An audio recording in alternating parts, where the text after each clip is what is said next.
Okay, well, thank you very much. I am here to discuss reverse mission, transnational religious communities, and the making of U.S. foreign policy. My daughter, who's featured in all these books, says that I keep writing the same damn book over and over again because they all have the word transnational in them. And she's never read a word. So maybe I'll have her watch this and she can see what her father does for a living. So this is a book that is based in two literatures in political science, makes, I think, three fairly straightforward arguments on the basis of three cases. So that's how I'd like to structure what I'll talk about for a while, and then I really do hope there'll be lots of questions and comments. So the two literatures are one in international relations, although even that term is inappropriate for the work that I do, called transnational politics. This is a school of thought which was really pioneered in the 70s by Cohen and Nye, where they said that there were transactions that took place across internationally recognized borders when one of the agents was neither a state nor an intergovernmental organization. And now, 30 years later, it seems surprising that someone even had to point out that that was important, but they did, and they named it transnational politics. So this has been an interest of mine for a long time, is the degree to which religious institutions, not exclusively, but particularly the Catholic Church, participate in politics as a transnational institution, a politically significant body whose structure and activities cross internationally recognized borders, but it is not a state. And the second is the role of interest groups, for lack of a better term, in American foreign policy. This is a long, relatively, really crushingly boring literature about how foreign policy is mostly elite-driven, except when it comes to ethnic national groups. So you have the so-called Israel lobby, the Armenian lobby, the Cuban lobby. And so there is this kind of little area that's carved out. That by and large, interest groups traditionally have not had a very significant role in making foreign policy. Foreign policy making is, in theoretical terms, the least pluralist of what Lowy might call his arena of power, but that in some areas, in some instances, certain groups can actually be quite influential. And so I'm talking about whether Catholic groups can be in that way. So those are the two, if you will, scholarly literatures in political science that I'm intersecting in this book. The three arguments then that I lay out, the first is that transnational religious communities in the Catholic Church, hi Tom, by that I mean religious communities of priests, sisters, brothers. These are, I don't mean religious communities like, parishes. I mean, I don't want to say orders because that word doesn't always work in all the cases, but that's what people usually have in mind. The three cases I look at are the Society of Jesus, the Marinols, and the Benedictines. And my argument is that these three transnational religious communities, which exist across borders in the United States to other countries, they use that transnational foundation as the basis on which to try to influence U.S. foreign policy. And in a way, this goes back to Paul Blanchard's arguments in the 1950s about Catholic dual loyalty. And I say in the book, and I say whenever I talk about it, I'm not claiming that there's something wrong with this. Blanchard had a normative argument that I've never shared and is utterly and thoroughly discredited. But it is nevertheless the case that these communities that I'm looking at do have a kind of a dual loyalty, that they are US citizens, the ones in the United States, but they are also members of these very strong communities to which many of them into which they join at very young ages. They've gone through a process of formation. And one of the quotes I give in the book is from a Benedictine monk who told me that he would consider it blasphemous if he viewed his US citizenship as more important than his membership in the Benedictine congregation. So that's a kind of, my argument is that they use that relationship as a basis on which to try to influence foreign policy that they take to be damaging their brothers and sisters abroad. We'll get to that in the cases in a moment. The second argument is that they're effective.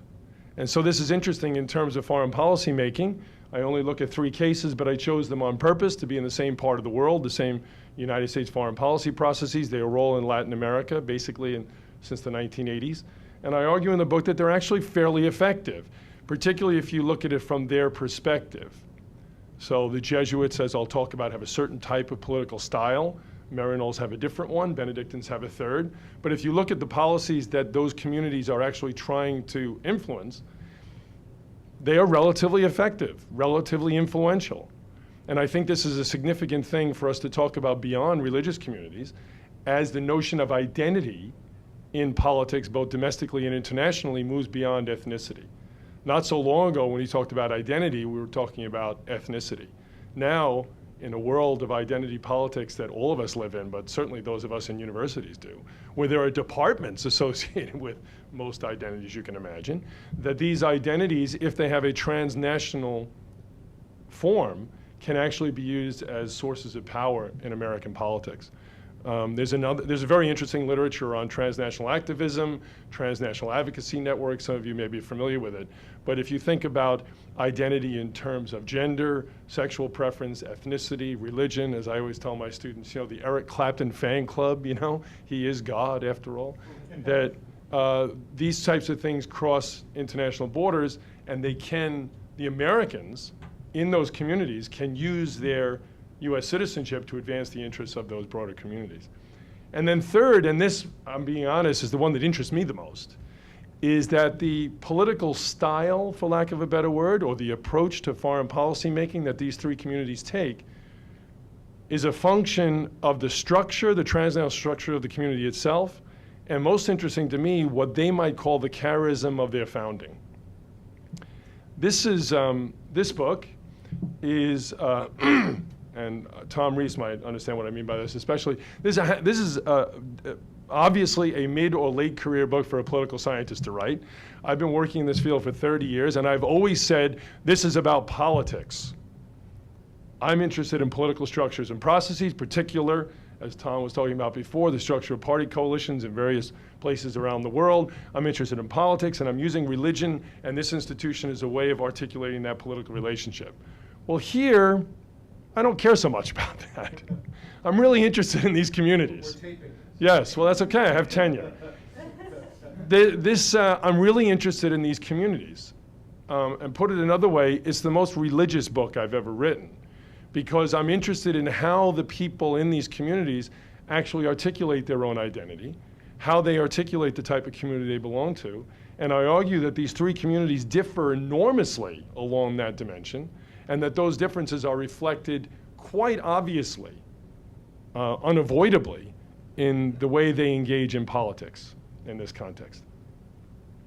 So now the three cases. The first case, both in the book and here, is the Society of Jesus, an organization that many of you are familiar with, the Jesuits. And this is a paradigmatic transnational institution, transnational community. The Jesuits in the United States, there are several thousand of them, are US citizens, and yet they are members of a powerful transnational community into which many of them entered at young age, through which they have been, as they will tell you, formed. As I say in the book here, the spiritual exercises of Ignatius Loyola are not only an actual kind of shared experience, which initiates a person into this organization and defines their spiritual life, but it's also kind of, and I mean no disrespect to this, a kind of a transnational secret handshake. They all have done this, and I have met many, many Jesuits in the process of writing this book, and I asked every one of them what was the glue that held the transnational community together, and they all gave me the same answer: the spiritual exercises of St. Ignatius Loyola. So this is a very strong transnational community that is truly transnational. I'll tell you another story when we compare it to the other groups. Jesuits are devoted, as you may know, to the concept of mobility, that they are supposed to be available to go anywhere that the church needs them, as founded in the Counter-Reformation. And I asked a Jesuit provincial, how this was lived today. And he said, oh, it's still very important. All of the Jesuits I work with are willing to go anywhere as long as it's on the west side of Manhattan. In 1989, a group of soldiers from the Salvadoran military broke into the University Central America in San Salvador, the UCA, roused 6 Jesuits from their sleep, took them out to a garden outside their residence, laid them all face down, and shot each one of them in the back of the head with a single bullet. I remember reading about this in the newspaper in November 1989 and being shocked that this would happen, A, and thought that this was problematic, given that the army that had shot these Jesuit priests was receiving $1.5 million a day from the US government. Well, I thought it was problematic, but the Jesuits in the United States thought it was absolutely outrageous. And so it was a near universal mobilization on the part of the Jesuits in the United States to express their outrage that their government, the US government, was engaged in killing or at least indirectly supporting those who had killed their brothers. This raises a kind of a tension within the identity community, if you want to call it that. And it's not that Jesuits in that context had to choose between being American citizens and Jesuits. It's the exact opposite, that actually the articulation of both of those identities was the very thing that gave them political influence that would be useful for the Jesuits who were under siege in El Salvador. So the Jesuits in the United States did many things. Your own Leo O'Donovan wrote an op-ed piece in the Washington Post the next morning. He also invited Adolfo Cristiani, who was the president of El Salvador, to his office here at Georgetown so that he could criticize him. And the only reason that he could do that is because, do you know why? You don't? Cristiani is a graduate of Georgetown University. Joe O'Hare, the president of Fordham, was asked by the provincial to give a speech at St. Ignatius Loyola Parish in New York, where he denounced this action and talked about the United States having blood on its hands, and very emotional appeal to the United States and not only Jesuits but other Catholics in the United States to denounce this action that had been supported by the US and the Salvadoran military. So there was a broad array of activities. Charlie Byrne from Santa Clara University and Dean Berkley from Fordham, Dean Berkley who just died a couple of weeks ago in El Salvador, went down to El Salvador, as they said at the time, with the blood still on the walls, to take over leadership of the university. And they also tried to raise money to keep the university open and separate and autonomous from the Salvadoran government. And the Jesuits in the United States mobilized what, of all people, Nancy Pelosi called the Jesuit family. And what she meant by that was the University of San Francisco happens to be in her district. And so if you go to the congressional record, as I did, there was a long, long list of congressmen and senators who talked about visits they had received, mostly and predominantly and prominently from the local college president. And finally, Donald Monin, the president of Boston College, actually went to El Salvador and sat in the courtroom for the sham of a trial where the Salvadoran government tried to pass off this crime on low-level officers in the army. The Jesuits in the US were joining with their brothers in El Salvador to do two things. One, to bring pressure on the Salvadoran government to identify and try what they call the intellectual authors of the crime, and even more importantly, to place pressure on the US government to thereby place pressure on the Salvadoran government. And the way they did that was by placing pressure on the US government to cut off funds to the Salvadoran military. Second case is Marinol Missioners. I studied a group of women. There are Marinol men, but I chose to study the women. These are women who have devoted their entire lives to leaving the United States. They are US citizens, and going to, in this case, Nicaragua, to be with and, as they call it, accompany the people. When the Marinol Missionary Society was founded early in the 20th century, it was because the United States was just emerging from mission territory itself. The Vatican still considered the United States mission territory. This was considered an embarrassment. So a couple of priests founded this Catholic Missionary Association of the United States, and their role was very clear. They were going to baptize pagan girls in China. China did not yet have the official one-child policy, but there was still an enormous amount of infanticide against girls and a lot of abandonment. So these Marinols were going to go to China, particularly the women, when they finally convinced anyone to let them go, by the way. First, they were the secretaries for the men, but that's another story. And they're still mad about it. But they were supposed to go. This is what missionaries did. They went and they baptized pagan babies. They won souls for Christ. Well, if you've ever spoken to a missionary today, they don't talk that way anymore. They're not baptizing pagan babies. They're not winning souls for Christ. They're accompanying the poor. They're living with the people. So this is a very different articulation of transnationalism than the Society of Jesus. The Society of Jesus is a transnational band.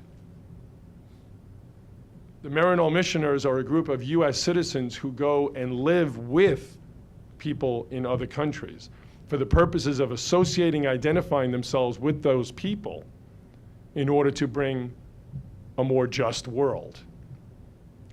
One of the nuns I interviewed who had spent her life in Nicaragua said, because I asked them all the time. It was very interesting and very easy to interview missionaries. I basically asked them the same question. What is it that you think you're doing? Some of them might have been insulted, but it was a fascinating set of answers. And one of these women said to me, I find the poorest people I can find and I move in next door to them. And that is, I think, paradigmatic sort of how they think of themselves and what they see their role as.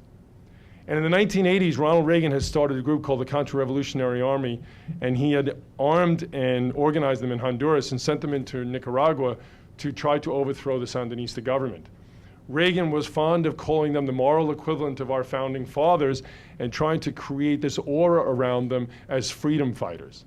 The problem was that these nuns, these Marinol Missioners, who were mostly in their 60s and 70s, were living on the Honduran-Nicaraguan border, working with the catechists in their parish, and they viewed these Contras bluntly as vicious terrorists who had been sent by the US government to murder, rape, and dismember the people that they were serving in these communities. They were very troubled by this because they, like the Jesuits, but in a different way, conceptualized this as their government killing their people. And as one of the nuns who was kidnapped by the Contras in the 1980s and talked her way out of their custody, as she puts it, said, my country was killing my people and I had to do something about it. And if you're a Marinol missioner, what do you do? Well, you're not a president of a Jesuit university. You don't go and run the UCA. You evangelize. And this is where the title of the book comes from, Reverse Mission. They put out a document in the 1980s calling for reverse mission. And the women came from Nicaragua to suburban parish meeting halls. And they traveled around the country evangelizing local suburban American Catholics, as they said, to teach them what their government was doing in their name. They mobilized, in a missionary sense, individual groups of American Catholics who would then contact their members of Congress to say, when President Reagan says these are freedom fighters, we don't believe it. We were visited by this nun. She came and spoke in the library. She showed pictures of horrible atrocities that were taking place in her parish. And we want to question you about this policy. There was another very interesting thing, and I don't want to take too much time on this, but the missionaries from Marinol not only evangelized local communities, but there was one in particular, a woman named Peggy Healy, who was running an organization outside the Marinol congregation about Latin America. And one of the older women at the infirmary in Ossining happened to be Tip O'Neill's aunt. Some of you may have heard this story. And she said to Peggy Healy, you know, when you get down to Washington, you should look up my nephew and tell him I sent you. So Peggy Healy looked up her nephew and began, I would say, a 5 or 6 year very close relationship with the Speaker of the House, where she not only would meet him personally, but had a long-running, frequent, I'm not talking once a year, but frequent communication with him about what the Marinol nuns were experiencing in Honduras and Nicaragua, leading to an apocryphal story where Ronald Reagan is said to have said to Tip O'Neill over a drink one night, but I know this is true, I get my information from the CIA. And Tip O'Neill is said to have said, I have better sources, I get my information from nuns. The third group is Benedictines. And the Jesuits have an expression, they like to call themselves sometimes contemplatives in action. The idea that you will discern the will of God through a form of contemplative prayer and then try to bring all things to God through action. Benedictines are not contemplatives in action, they're contemplatives. And some of them actually don't act at all. And one of the groups that I studied, which is not, they do not have what they would call social apostolate, some of you may have heard of, is the Benedictine Brothers of the Western Priory in Vermont. Now 13 brothers living on a hillside in Weston, singing. All Benedictine communities seek to be self-sustaining. That's where you get Benedictine wine, Benedictine jam, Benedictine bread, or in their case, Benedictine music. They're kind of pop stars of a certain form of American U.S. Catholicism. And of all people, Rembert Weekland, who you may have heard of, was the Archbishop of Milwaukee, but before then, he was the Superior General of the Benedictine Congregation. Very young American, the only American who's ever held the post. And he was visiting these monks in Vermont in the 1970s. And this is not Weekland's term. He didn't use this term when I talked to him, but it's my term. He came to the conclusion that there was a danger that these men and their life might be getting a bit precious, that they were quite isolated from other Benedictine communities. And he wanted them to reach out and to not adopt a social apostolate, but at least to connect themselves more deeply to some of the issues that Benedictines were dealing with in other places. At the same time, Weekland was visiting a group of Benedictine sisters in Mexico City and Cuernavaca who were not precious in any sense, but were beleaguered and isolated. And the reason they were beleaguered and isolated is because they were Benedictine nuns in Mexico. And there was a sort of a patriarchal structure, not only in the Mexican church, which I'm sure you're all familiar with, but within the Benedictine congregation within Mexico. And so Weekland, almost in an offhanded way, recommended that the Brothers of the Western Priory, who happened to be going on a, I don't know if you call it a concert tour, but they were going to Latin America, that they should stop off in Cuernavaca and meet these sisters. I've spent a lot of time with both of these communities in Weston and Cuernavaca, and it is a fascinating relationship. I say in the book that there's something about it that's particular to the fact that one side is men and the other side is women. It is a chaste relationship of kind of familial love, but they also talk about it as love at first sight. And they're deeply devoted to each other. And the reason they are devoted to each other is spiritual and communal, but it's also in the way I, as a political scientist, define it, political.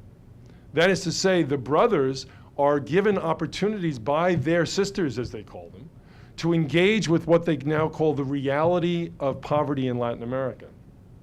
And the sisters get a relationship of what they call mucho respeto with los hermanos.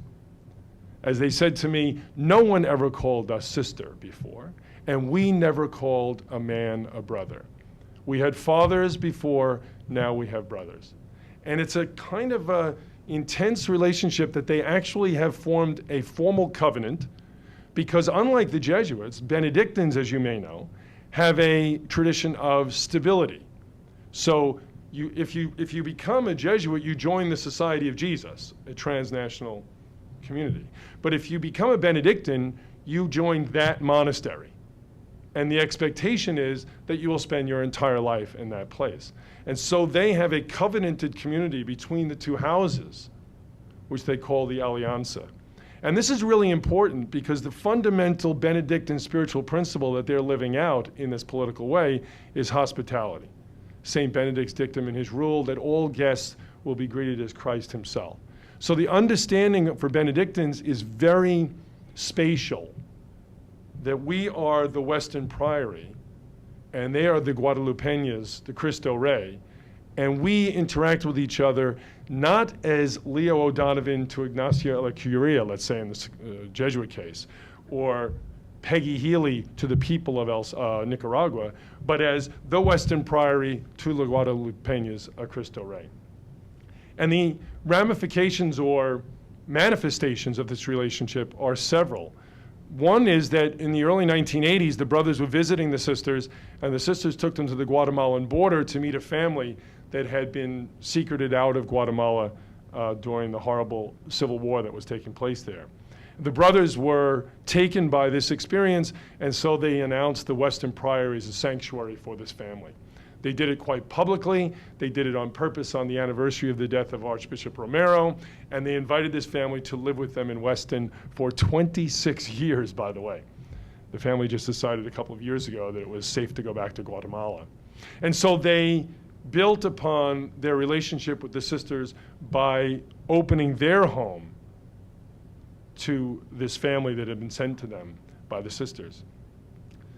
The second thing they did was that they began to travel to be with the sisters every year. They support the sisters quite significantly. There is a financial aspect to it that they don't all like to talk about a lot, but there is a financial aspect to it. But there's also a similar, what we call in political science, boomerang effect. The sisters work with very poor people in Mexico and now throughout Latin America. They have no political power, but Los Hermanos do. And so what happens is that the sisters will identify a social, political, economic problem within Mexico. They will tell the brothers about it. The brothers will tell Pat Leahy and Bernie Sanders about it. I mean, this is Vermont, right? You can't go to the Piggly Wiggly without bumping into a US senator. They will tell Pat Leahy and Bernie Sanders about it. Bernie Sanders and Pat Leahy call the US State Department. The State Department calls the Mexican government. And actually, there are fairly frequent cases where this works. Now, these are not huge developments in Mexican society, but they are the kind of small steps in creating a more just economic situation in Mexico that the sisters are so interested in. And then thirdly, the one that interested me enormously was that they opened a house in Cuernavaca, the land of eternal spring, and they invite gringos, los, estadounidenses, to go down there for a 10-day experience of faith and hospitality. And you go to Cuernavaca and you are greeted by the sisters. First you go to Mexico City and they take you to the Basilica of Guadalupe. But before you go, they show you a film strip. Some of you maybe not even know what that is, but I didn't even know there were film strips anymore. Yeah, no, this is a film strip. And just like we did in school, you know, where you'd screw up the record in the film strip and everyone would laugh, they have to have a record and the film strip at the same time. And I noticed with a start that every male character, sort of Juan Diego, was played by one of the brothers in the Western Priory. Their music is the background music of the mother house in Mexico City, and they are very present in the home in Cuernavaca that they have built. I was shocked when I got there for this faith experience how deeply political it was. I remember one night, 75-year-old Benedictine Mexican woman gave us a lecture in her broken English on what an evil thing NAFTA was. And how I was there as the anthropologists would call a participant observer. I told them what I was doing and I was going to write a book about it.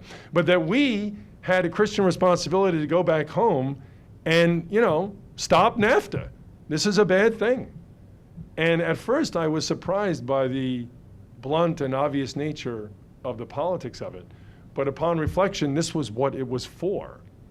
And it's very interesting when I was tempted to say in the book and here that the Jesuits engage in elite lobbying, the Marinols engage in mobilization through evangelization, and the Benedictines sort of pray for a better day. But that's not quite true. The Benedictines, like the Jesuits, who behave as one of the priests in El Salvador told me, universidadmente, sort of universally. The Marinols evangelize through reverse mission, and the Benedicts construct transnational hospitality. So these are three communities that build upon their transnational connections to form political relationships.